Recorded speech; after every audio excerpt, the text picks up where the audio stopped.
गौरव railway station के पास गोभी आलू पराठा बनाने का काम करता था। आइए आइए, गर्मा गर्म गोभी आलू के पराठे खाइए। गौरव के घर पर उसकी माँ, बेटी और पत्नी थी। गौरव सुबह से लेकर शाम तक मेहनत करता, लेकिन फिर भी अपनी गरीबी दूर नहीं कर पा रहा था। सुनिए जी, गोभी आलू के पराठे बनाने में लागत बहुत ज्यादा आती है। आप एक काम कीजिए, आप सादा पराठे बनाकर बेचिए, जिससे हमारी लागत कम आएगी और प्रॉफिट ज्यादा होगा। नहीं, मैं ऐसा नहीं कर सकता। सादे पराठे खाना कोई पसंद नहीं करेगा। और फिर पिताजी भी गोभी आलू के पराठे बेचा करते थे, इसलिए मैं भी यही काम करूंगा। गौरव के पास तरह तरह के ग्राहक और उनकी तरह तरह की डिमांड होती। अरे भाई, जरा मेरे पराठे में गोभी आलू ज्यादा भर देना। मुझे पराठों के साथ सब्जी भी चाहिए। मुझे पराठों के साथ अचार चाहिए। मुझे पराठों के साथ दही चाहिए।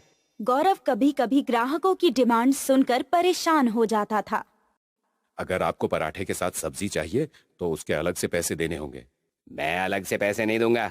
देख रहे हो भाइयों, ये गौरव सब्जी के पैसे अलग से मांग रहा है। चलो चलो, हमें यहाँ खाना नहीं खाना है। अरे सुनिए तो, आप लोग कहाँ जा रहे हैं? रुकिए तो सही। एक दिन गौरव बहुत निराश होकर घर पहुंचा। क्या हुआ? रेहड़ी पर ग्राहकों की संख्या लगातार कम होती जा रही है। ग्राहक पैसे देना नहीं चाहते, लेकिन उन्हें सब्जी, अचार, दही, सारी चीजें पराठों के साथ चाहिए। चलिए कहीं बाहर घूमने चलते हैं, थोड़ा मूड फ्रेश हो जाएगा। हमारे पास इतने पैसे तो नहीं है कि किसी टूरिस्ट प्लेस पर घूमने जाएं। तुम्हारे घर ही घूमने चलते हैं। गौरव अपने ससुराल में घूमने गया, जो गांव में थी। रास्ते में गौरव और उसकी पत्नी को प्यास लगी। उन्हें कहीं से झरने गिरने की आवाज सुनाई दी। ये झरने की आवाज पूरब दिशा से आ रही है। गौरव और उसकी पत्नी पूरब की ओर चलते गए। झाड़ियों के पार उन्हें झरना मिला। ये झरना तो बहुत खूबसूरत है।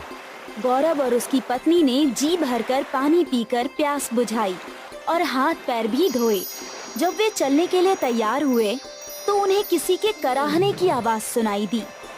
ये कराहने की आवाज झरने के पीछे से आ रही है। झरने के अंदर घुसकर देखना होगा, तभी पता लगेगा कि उस पार कौन है। लेकिन झरने के अंदर घुसना खतरनाक भी हो सकता है। क्या पता ये किसी तरह का जाल हो। तभी झरने में से एक आवाज आई। ये किसी तरह का जाल नहीं है, मेरी मदद करो। मैं एक साधु हूँ, मुझे कैद से मुक्त करो। मुझे झरने के पार जाना ही होगा गीता। अगर मैं वहाँ कैद होता तो क्या मैं नहीं चाहता कि कोई मुझे आकर कैद से आजाद करें? गौरव झरने के पार गया तो उसने देखा कि एक साधु एक कटीले खंभे से बंधा हुआ है। साधु की पीठ से खून बह रहा था। तुम कौन हो और यहाँ कैसे कैद हो गए? मैं सब कुछ बताऊंगा, पहले तुम मुझे कैद से आजाद करो। गौरव ने रस्सी खोल दी और साधु आजाद हो गया। तुम्हारा बहुत बहुत धन्यवाद। मैं एक साधु हूँ और मुझे कुछ शक्तियाँ प्राप्त हैं। मैं व्यक्ति की मनचाही इच्छा पूरी कर सकता हूँ। कुछ लोगों ने मेरा गलत फायदा उठाने की कोशिश की। जब मैंने उनकी बात नहीं मानी, तब उन्होंने मुझे इस झरने के पीछे कैद कर दिया। अगर तुम्हें चमत्कारी शक्तियाँ प्राप्त हैं तो तुमने स्वयं को खुद ही आजाद क्यों नहीं कर लिया? मैं अपनी शक्तियों का प्रयोग स्वयं के लिए नहीं कर सकता। ठीक है साधु महाराज, अब मैं चलता हूँ। मुझे अपनी ससुराल पहुँचना है और देर हो रही है। तुम खाली हाथ क्यों जा रहे हो? तुमने मेरी मदद की है, मैं तुम्हारी क्या मदद कर सकता हूँ? अगर तुम्हारी कोई इच्छा हो तो बता दो। नहीं साधु जी, मैं अपनी मेहनत और लगन से जीवन में कुछ हासिल करना चाहता हूँ। साधु गौरव से बहुत खुश हुआ और उसने मन ही मन गौरव को आशीर्वाद दिया। गौरव अपने ससुराल से लौटने के बाद फिर से अपने गोभी आलू के पराठे बनाने के धंधे में लग गया। आइए आइए, गर्मा गर्म गोभी आलू के पराठे खाइए। आइए आइए। ग्राहक फिर से तरह तरह की डिमांड करने लगे। अरे भाई, मुझे पराठे के साथ सब्जी भी चाहिए। सब्जी तो नहीं है। तभी अचानक उस आदमी के पराठे में से सब्जी निकलने लगी। मुझे पराठे के साथ दही चाहिए। मेरे पास दही नहीं है। लेकिन तभी उस आदमी के पराठे में से दही निकलने लगा। मुझे पराठे के साथ अचार चाहिए। मेरे पास अचार नहीं है। लेकिन तभी तीसरे आदमी की प्लेट में से अचार निकलने लगा। सारे लोगों का दिमाग चकरा गया। ये सब क्या हो रहा है? मैंने तो इन लोगों को सब्जी, दही, अचार नहीं दिया, तो भी इनकी प्लेट में तीनों चीजें कहाँ से आ गईं? तभी वहाँ वही साधु आया जिसे गौरव ने झरने के पीछे जाकर आजाद किया था।